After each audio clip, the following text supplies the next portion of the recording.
doing?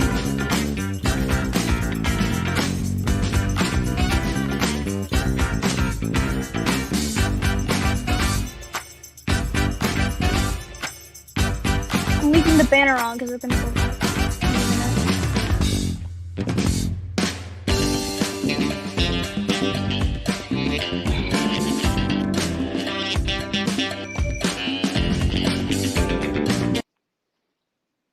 Hello, hello, hello. Episode 88, Modern Longevitarian. My name is Scott Stanfield, and my partner in crime today is Lace. Say hello, Lace. Hi. Hi. So today we're doing keto. Last week, the last 2 weeks, we've been doing a lot of plant-based stuff, 100% plant-based vegan. Today, we're going the opposite direction. Yes, you have me at bacon. We're going to start with bacon. We've got chicken. We're going to do a keto chicken stir fry, and we have an optional sweetener at the end, right? And then we're going to use this golden, and we use this as like a brown sugar, which is better for thickening and things like that. So if thanks for watching on Spirituality Gone Wild. Thank you for watching on LinkedIn, and this is so exciting to do this live cooking show. This is episode 88. I've said that earlier. If you got any questions, comments, anything like that you want to put in, Lace will read those out loud to me while I'm cooking here. And we've got everything prepped up. And if you're interested in the recipe, shoot me a DM, or I can put it in the comments if enough people are interested exactly this. And I can lay out the recipe as we go because I have it written down over here. We don't write down too many recipes. We kind of make a lot of things from scratch and stuff like that in our world, but I'll go through these as we go. We also got another piece of the puzzle here, which is charred broccoli. So this is keto chicken stir fry with a salted charred broccoli that we're going to have in there, and I'm going to put those in these bowls here in a little bit. We're going to top this with some lemon zest and some fresh grated ginger as well. So without any further ado, we're going to go straight in with the bacon here. This pan should be hot. There we go. So what you do is basically how we're going to grease the pan or get the oil instead of putting avocado oil in there or butter or any of those type of things. It's going to be bacon, and we're going to cook this till it's crispy. We're going to take it out, and then we'll garnish the chicken side with this. I'm going to put this raw bacon plate in the safe place so we won't put anything that's been cooked in there. And I'm going to turn this down. This is on kind of a low to medium heat here, so we got to spread this out so we can get this bacon crispy here. I remember watching Emil Lagasse on his shows talking about wish you had smell-o-vision so you could smell this and all the pork fat rules and all that stuff. Let's go over the ingredients here. Okay, 2 slices of bacon. This is a dish for 2 people. Okay, so you can double this if you have 4, or you can cut this in half if it's just by yourself. Okay, 2 slices of bacon, 2 boneless, skinless chicken thighs that have been diced. Now there's 2 ways you can do this. You can make it easier than what it is, right? You could buy boneless, skinless thighs in advance. I bought the thighs that had the skin and the bone, and they're actually cooking in the oven right now to crisp that up for something else. I don't know what we're going to do with that, but to get that going. And then I'm going to go through the ingredients, then we can get to the comment, okay? Then we've got 1/8 of a cup of red onions diced, 2 garlic pods that are in here that I ran through our garlic press to get fine. And then I grated a little bit more, probably about a teaspoon of fresh grated ginger. And then we've got about 2 cups of freshly grated, or not grated, but finely chopped red cabbage. I like using bright colors. Makes a dish look better, and it's healthier for you. All right, let's get this, keep going with this.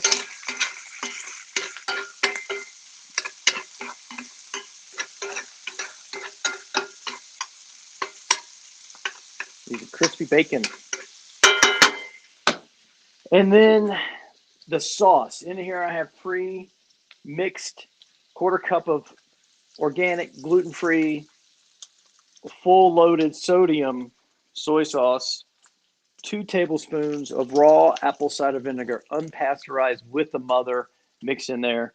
And then we're going to start with two teaspoons, so 1 teaspoon per portion of a little sweetener there. I don't normally do the sweetener when it's for myself, but with a little Lace, she needs a little balance with this vinegar soy sauce thing going on there. And it balances the dish really nicely. But once you have a well-developed keto palate, you don't need a lot of these sweeteners, even though I do like different types of things. So anyway, you can, back to the chicken, 2 ways to make it easier. Go ahead and buy the pre-boneless, skinless chicken thighs. You can buy those in really nice packs at a good price. Again, non-GMO, organic, pasture-raised. Check all the boxes because you don't want something that's really bad for you or your family to eat. Another way to do this, even better, that would be faster, which would be to get a rotisserie chicken and pull the thighs off of that or whatever meat you want to put in there. But because it's a keto, we're using thigh meat because it has more fat in it because it's a low-carb, moderate protein, high-fat diet. Now, high healthy fats, and here's the thing.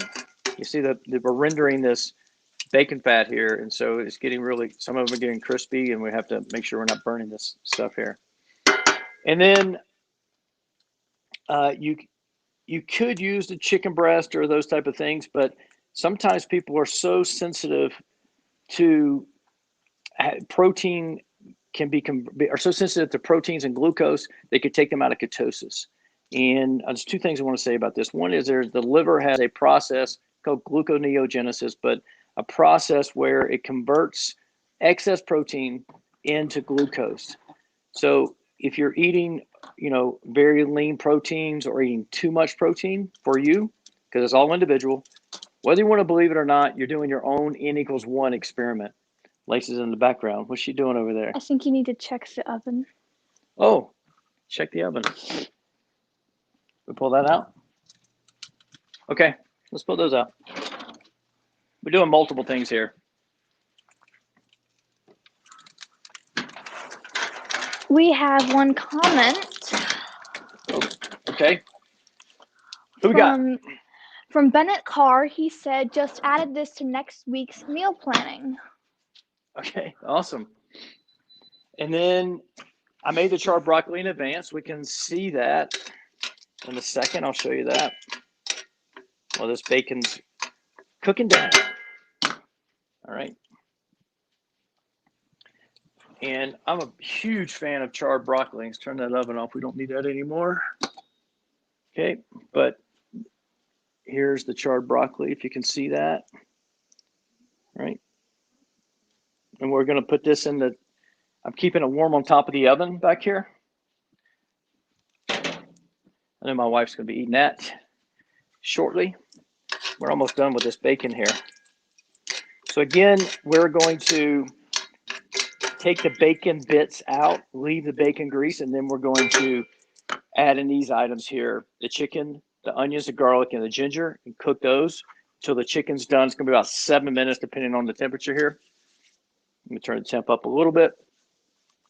There. The second thing I want to say about ketogenic diet, it is a high-fat diet, yet depending on what phase you're in, and I've done a full episode on this, you don't always consume a high-fat diet. So if you're saying, hey, I've just started keto and I'm doing bulletproof coffee and I'm eating over 100 grams of fat a day, but you want to lose 40 pounds or 50 pounds or 100 pounds, that's not exactly how it's going to work, right?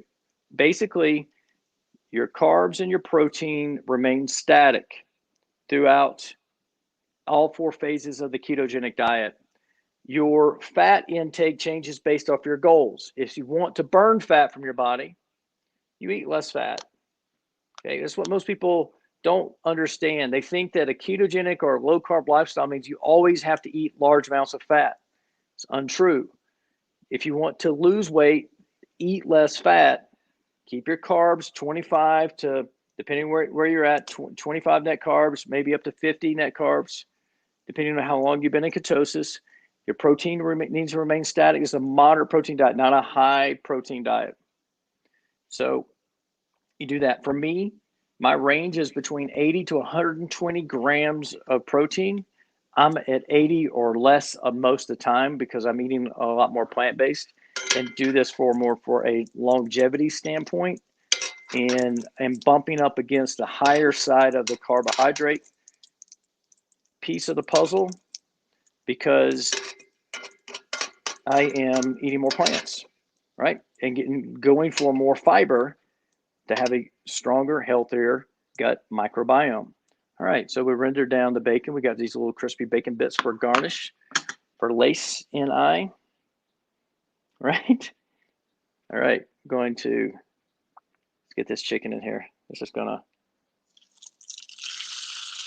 get that started. Ah, I'm a little stuck there. Do that.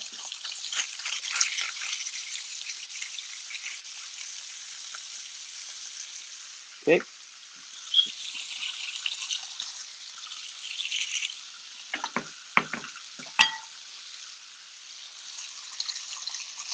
I'm not adding any salt to this dish.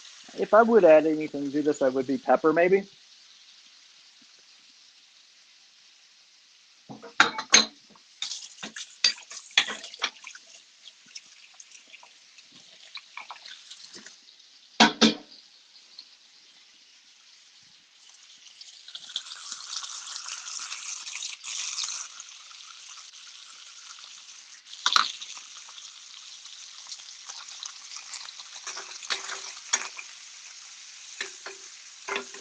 Just separate it out. So again, right now we've got boneless, skinless thigh meat, chicken thigh. It was red onion, garlic, and ginger in here. All right, so just gonna put this. It's got real raw chicken on there. I'm gonna let that sit for a minute. Change out my tongs. Our Costco is the largest Costco in the whole world, I think, and we buy these little restaurant level stuff there. They sell a lot of stuff at restaurants at the Costco. So it's going to take about 7 minutes to cook. I don't cook with the timers normally, but I'm just kind of giving you a time. Depends on your temperature, your heat, even possibly altitude, all that type of stuff, right? If your pan, your heat, all those type of things. But I go by experience. So about charred broccoli. Okay, so you understand how to cook that. Now, what I do is a two cooking process here. Start out by preheating your oven. I love cooking at 450 degrees because that's how I learned to cook in restaurants, because ovens are just turned up to the max most of the time in restaurants. If you have our little toaster oven, it has a convection oven option. If you have that, do that. Okay. So take your broccoli out, rinse it, and shake off the water. Because basically to char something or to get color on it, you've got to remove the humidity. And so the more humidity you put into it, or more water you put into it, the longer it's going to take to char it, or it may just steam instead of actually charring. Cut your broccoli into florets. We're not using the stem. You could use the stem for another dish. Okay. Is that Nicole chiming in? Mm-hmm. All right, She Nicole. said good work. Thank you very much. I know that I think you're vegan, so it's maybe not, but anyway, we're cooking some chicken stir fry with bacon in it today. Back to the broccoli, charred broccoli while this is cooking here. Cut into florets, heat your pan. I cooked them in this same exact pan here earlier today as we were getting ready. I used a high heat oil, such as we use avocado oil for that. I put some in the pan, put the broccoli in on a single layer. If you stack it, it means steaming. So because it's going to steam the upper layer. So you want a single layer if you want to char the broccoli, or maybe do it in batches, a larger pan, or steam it and then you can char it in the oven when you go there. It just has to work a little bit differently that way. But I like having a little bit of char from the pan before I go into the oven. let's see. Then once it's in the pan, single layer, drizzle a little bit more oil on the top because those broccoli florets will absorb, much like mushrooms will, absorb the oil. Salt them to your taste, and then again, don't stack them. Now let this cook on a medium heat in the pan longer than you normally would. Not this, but the actual broccoli. Okay, so let it cook longer than you normally would. And by doing that, it's going to put a little color on the bottom side of that. Once it tests one, make sure you're not burning them. Once you got a little color, flip them over. Okay, that pan's going to stay hot. Transfer it, flip them all over. Make sure the florets are kind of pointing up. You don't want them to, you want them to be exposed to the air when they go into the oven to lower that humidity to dry them out and char them. Right, and then, I use that with tongs, flipping each piece. Put them in the oven until they're charred to my heart's content. And then a great way to do that is garnish them with lemon zest. Is a great way to do that. Now, you could also do that as a Italian style, Mediterranean style dish as well. Add a little tomatoes to the action, like a little grape tomato, cherry tomato, some onions, some mushrooms, and then you can top that with a Parmesan cheese or a vegan Parmesan cheese, if that, like we had from BioLife last week. Right, so you can do 100% plant-based charred broccoli, even with Mediterranean style with cheese, all that stuff. Trying to give you guys options, because this is the thing.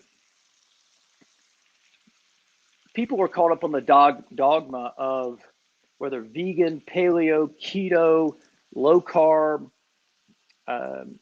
carnivore is the only diet. That's friendly fire. We're shooting the wrong people, right? There's so many commonalities between those diets. They're all elimination diets. They're all, for the most part, unless you're doing dirty keto or you're going through the drive-through and you're buying stuff thinking, just putting anything in your mouth as long as it hits the macros, right? All of those people in those camps, okay, the camps of paleo, keto, carnivore, vegan, vegetarian, pescatarian, should be all in one camp together. Just they've got different divisions, because we should be talking about the commonalities of those diets, which are like organic, non-GMO, lots of vegetables, unless you're carnivore, obviously, right? But you're looking at grass-fed, grass-fed meats, pasture-raised. You're also looking at wild-caught seafood. You're looking at pasture-raised eggs and humanely raised animals that are treated properly. You're looking at all of those things. And then all of those people should be fighting against the people who go out and eat the standard American diet and doing harm to themselves, harm to their families, and harm to the planet, right? Those are the way this should go, in my opinion. And I'm not the only one that thinks that way. I didn't make that up. I do agree with it 100% though. And because I have done all of those diets, keto, low carb, vegan, vegetarian, pescatarian, paleo, and carnivore. And the key is for your overall health is to build metabolic flexibility. Okay. We're getting there. It's going to be a quick show. We're 19 minutes in. Bacon's done. Chicken, onions, garlic, ginger cooking in bacon grease and its own juices, like a au jus almost. Getting ready to go cabbage and make the sauce as soon as this is ready. Then we're going to garnish it right here. Got some ginger, got some lemon, got some bacon for the garnish. Yum. Let's get this charred broccoli over here. Put this in one of these bowls. And the reason I did this charred broccoli is because I wanted to. It's kind of warm. I wanted to. Let's not do that. For food safety purposes, cross-contamination and all that business, right? Wanted to have some extra plants in this because the only thing we have really is a small amount of onions, small amount of garlic's in there. It's good, right? Ginger, but I wanted to have, and we have this cabbage, right? I want to have some plant diversity in here. I want it to be yummy. That's super important. Be delicious, right? We are foodies here in this house. So I want it to have all those elements in there.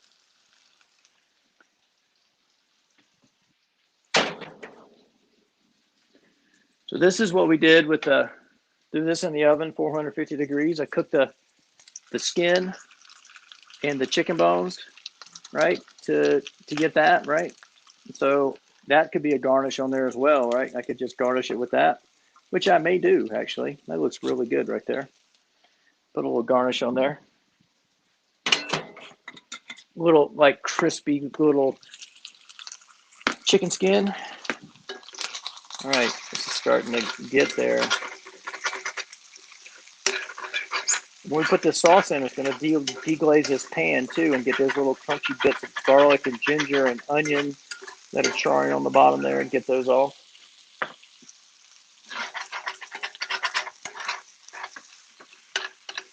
And Lace was just back there getting some Thai basils I was supposed to put on there for a little green garnish color action.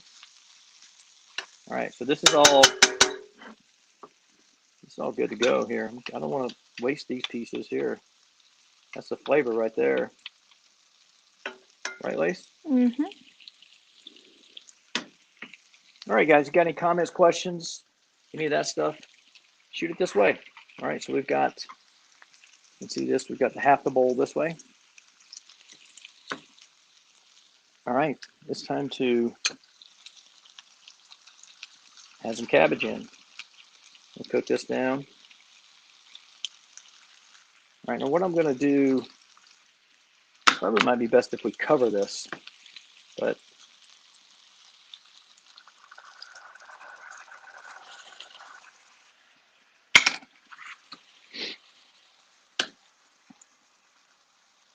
it's like we need to turn the heat up some,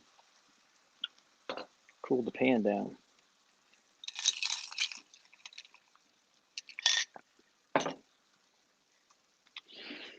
Smells good, Paul. Thank you. It's going to be good. It's one of my favorite keto dishes to make.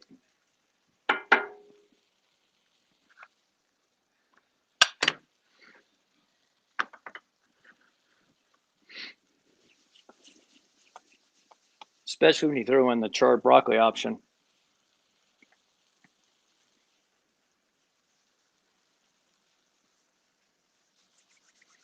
So in terms of plant diversity for this dish, onions, garlic, ginger, cabbage, broccoli. 5 things, which is awesome. There's not large amounts of it in there because you've got the chicken as like the base and the star of the show, the belle of the ball, if you will. Anybody got any questions out there?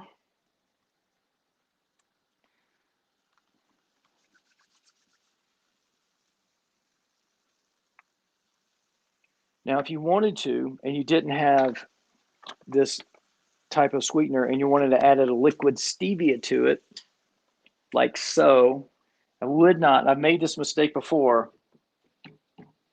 I would not put that in while you're cooking it.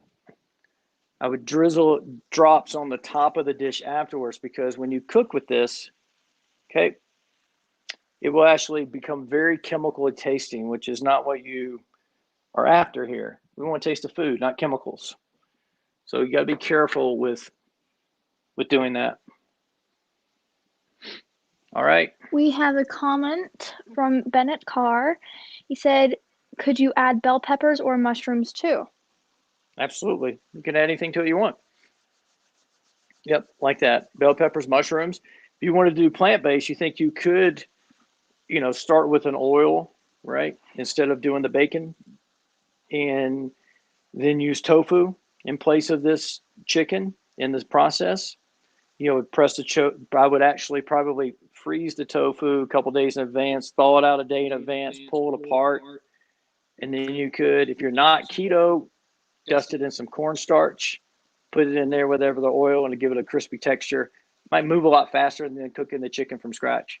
So other things you could put in here, I know Chef Bernard Mueller would say some bamboo shoots would be good in here. Other things, what other vegetables? Cauliflower would go good in this. You could do shredded carrot in this, or garnish with shredded carrot to give more plant diversity. Trying to think of other traditional. You could garnish it with the avocado, right? There's lots of things you could do with this. I'll turn this back down. It's getting a little hot. All right. You could pretend that these cabbage pieces here are like noodles, right? So that's your noodles for your stir fry. You could put this over cauliflower rice. You could put this over normal rice to add in another complexity piece and more fiber that way from both camps, whichever way you're going. You could put this over different types of noodles. You could actually put this over like a Lace would love an udon noodle type thing, right? Or miracle noodles is another way to go. This is not the exact one I would use because these are lasagna sheets, but this is a noodle made from heart of palm, palmini. This is a lasagna sheet, which wouldn't work, but they have other versions of that. Soba noodles would be good. Buckwheat soba noodles would be good as well. So there's endless possibilities on what you could do with this. And that's the great thing about, having flexibility in the way you cook, because you could have the same base recipe and pretty much never have it the same way ever again, right? Once you learn how to cook this way. All right, there's something. What you got? We have a comment from Francisco Lecon. Sorry if I mispronounced your name. He said, "Won't charring the broccoli kill its nutritional value?" And I love broccoli. Well, the char actually can be cancerous causing, so you have to be careful with that and how often you do that. Anytime you cook something, it's going to change the nutritional value. Sometimes when you cook kale, it makes it more nutritious than what it would be. In terms of broccoli, it's not overcooked, so to speak. It's just cooked at a really high heat and do that. So yes, it may not be the best for you, but there is balance between all of these different things, right? And because I am a foodie at heart, but I'm also a longevitarian. So you're right. It may not be the healthiest thing to have char broccoli, but is awesome and tastes delicious. But I would not have that like every meal. I sometimes, like if we have more broccoli, I would steam it. We would saute it, have it raw in a salad. There's multiple ways to have broccoli. Except I wouldn't have broccoli in a smoothie with that. But yes, that's a great question, Francesco. I really appreciate you, Francisco, excuse me, asking that question.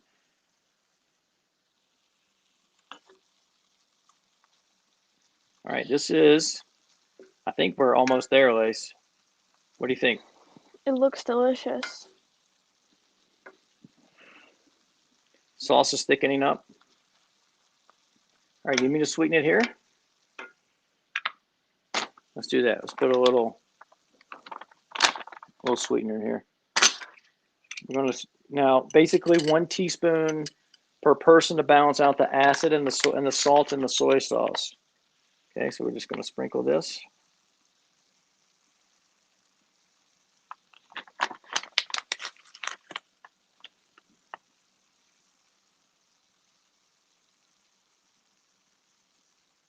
All right, I don't want it so sweet, so I did put it all in there. Oh, it should have been I put too much. It's supposed to be half a teaspoon per person. Anyway, just want to have that corrected out there for you guys and gals. Okay.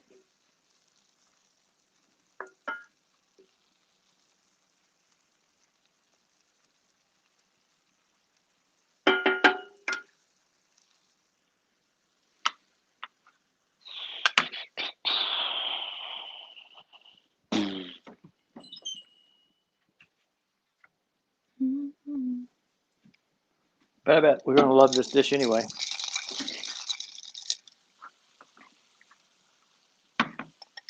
Turn this down as we're finishing up.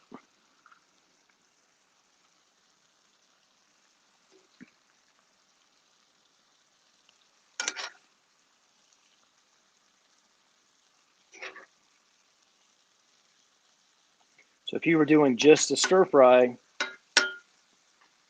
you would have more meat, be almost carnivore-ish diet here. Make this look good. Outside. Hold the bowl. There you Take this off the. Can you give me a trivet? go.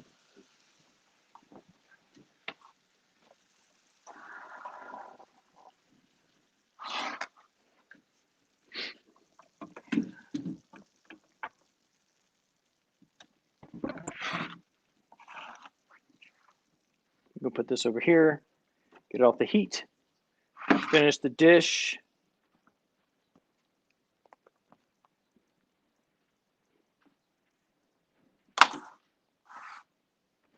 Came from flying across the room, that trivet. Okay, all right. Need a little bacon on here. All right, bacon. We're going to, there's already ginger in this, so I'm doing a little ginger, lemon zest on this broccoli. Now you just want the, you don't want the white. That's bitter. You want the yellow part. You could also do lime on here. If I had only limes, I would do the same thing. So you're getting the oils from this lemon in there. Add a little citrus to brighten up and balance out the char. The first way I ever made, the second day I ever made charred broccoli, I put dried cherries in it. This is before I was keto. So gosh, I made this dish, what, 6 years ago, 5.5, 6 years ago, the first time. Put a little bit more ginger in here. So a ginger, lemon,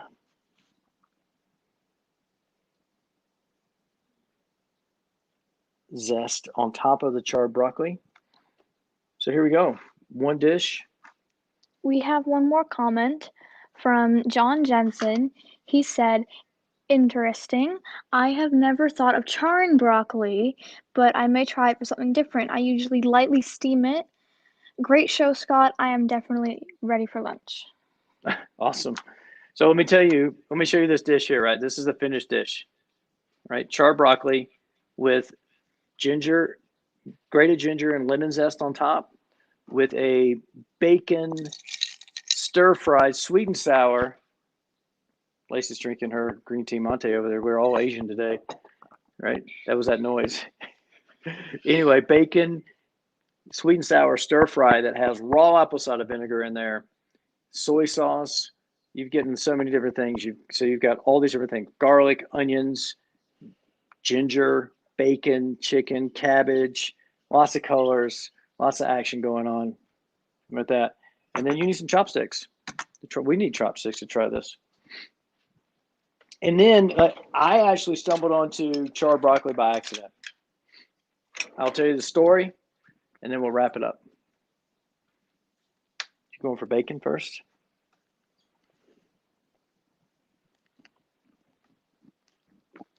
All right. Here you go. Broccoli for you.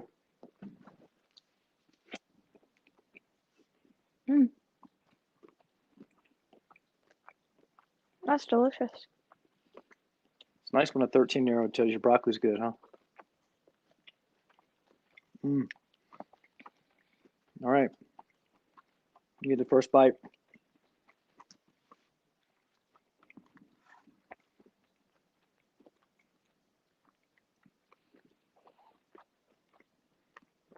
That's really good. And that was just a bite of chicken. Still a little cabbage, a little bacon, a little Thai basil.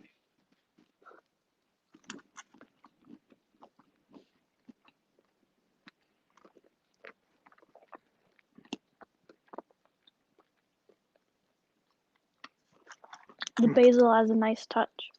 I like it. It's a great dish. I love this dish. So, a little history.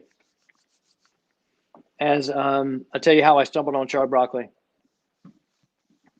I wanted to eat some broccoli.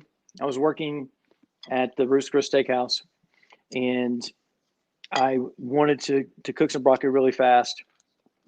And we have them already pre-portioned out, all the portion for, and it's decided to serve 2 to 3 people. So I was going to eat a lot of broccoli for lunch. And basically, I threw it in a saute pan, and with a little bit of, all I had in front of me was some olive oil blend. And so I put that in there, salt, pepper, dry mustard, just the broccoli in a saute pan. And I'm on the line cooking. It's about 3 o'clock in the afternoon, and I'm making this. And I get a phone call. Somebody comes and says, "Hey, somebody needs to talk to you on the phone." So I comes and said, "Hey, somebody needs to talk to you," and I'm on manager on duty. So I go over to my broiler cook and I said, "Hey, can you stick this saute pan in the oven for me?" We lost the overhead. Right? We lost the overhead. It's like we lost them on my phone. There we go. Coming back. Overhead means we lost video. I lost my audio. Right? We lost. Yeah. If you guys can't hear me, shoot a comment in because we are. I don't think they can hear you at the moment. I don't know if they can hear me either. Can you hear me, Paul? I can hear you. Yeah. Okay. Can you hear me? Yeah, I cannot hear you. So I don't think they can hear you, but we'll try to figure that out. Bring on your earbuds. So I went to David, broiler cook, said, stick this into the oven. My phone call took long enough to where we all kind of forgot about it, and I came back and it was charred, and I had to run to a meeting. Nicole says she can hear both of us. Right, the overhead dropped off. I don't know what happened there. And Francisco Lycon can hear us. They can hear us, got it. Anyway. And Bennett says just slightly faded. Right. So I had to run to a meeting. Actually, so I remember now. The meeting started at 2 o'clock. It's on a Thursday because it was a BEO meeting. That's when they were every week. So I started this process, I guess, about 1:50. Anyway, started sauteing the 1:45. Sauteed the broccoli. Handed it to the broiler cook David. Stick it in the oven, 450-degree oven, and maybe even 500-degree oven at Bruce Chris because the plates are 500 degrees. They're in the lower oven. Anyway, running it on the phone, come back and running to the meeting, so I'm not late to the meeting. And they've been in the oven about 5 minutes, and we're pulling them out so I can eat this at the meeting, and it's charred. That was day 1, right? So I just ate charred broccoli. Day 2, I started like, well, that was great. That was amazing. What can I add to it? What can I balance out the bitterness with? So that's where the dried cherries came from. So the dried cherries came in there. Then it became where I started with red onion, which is in this dish as well, but red onion, and it grew to mushrooms, grew to cherry tomatoes, and then covering that with Parmesan cheese. So kind of a dish grew into this dish that was called epic broccoli.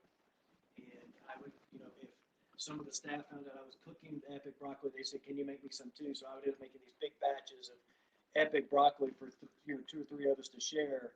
And it was super cool. Yeah, so pull that out so your mom can have some of that broccoli as well. Anyway, episode 88 of Modern Longevitarian. This is a kitchen episode where we went keto chicken stir fry that has you had me at bacon in it. So this is a organic, humanely raised as you can get pork, which is not so. It's always like lower on the steps. This is a splurge for us. We only do it on special occasions, and this show happened to be a special occasion because we wanted to make this dish as we did a little pre-planning last night. Lacey's hunkered over there. She looks like Guy Fieri in the kitchen right there on Triple D over there getting ready to like hunker down and do a sandwich. She's just like, she's not producing right now. She's eating. I promise you this is a great dish, so you should give it a try. If you want the recipes, DM me. I'll be happy to type it up and send it to whatever platform you're on. Or my name is Scott Stanfield. My partner in crime today, Lace, been running around in the background. She's eating the fruits of our labor today. And I want to say thank you for watching. And this is the Modern Longevitarian episode 88. I keep repeating that for some reason. And tomorrow, tomorrow is that episode where we're going to talk about, about vets and and Mark Shearer is our guest. He's going to talk about how he helps vets and veterans transition from the military to civilian life, and he also helps consult young kids who want to go into the military. So he does both ends of the puzzle here. And then on Friday, my friend Ken Fay, storyteller, Emmy Award-winning director, producer, writer, and we also can talk about some other projects we've got going on behind the scenes. So I love storytelling. I love all aspects around storytelling. I think it's captivating. I love talking about the hero's journey and all those type of things. And so the next two shows, in addition to today's, are really near and dear to my heart. So I hope you tune in and join us in those shows again at 10 o'clock Mountain Time, 12 noon Eastern, 9 a.m. Pacific. And today was a blast. So I just want to say thank you for watching and cheers. And in honor of my friend Aaron who passed away, be brave.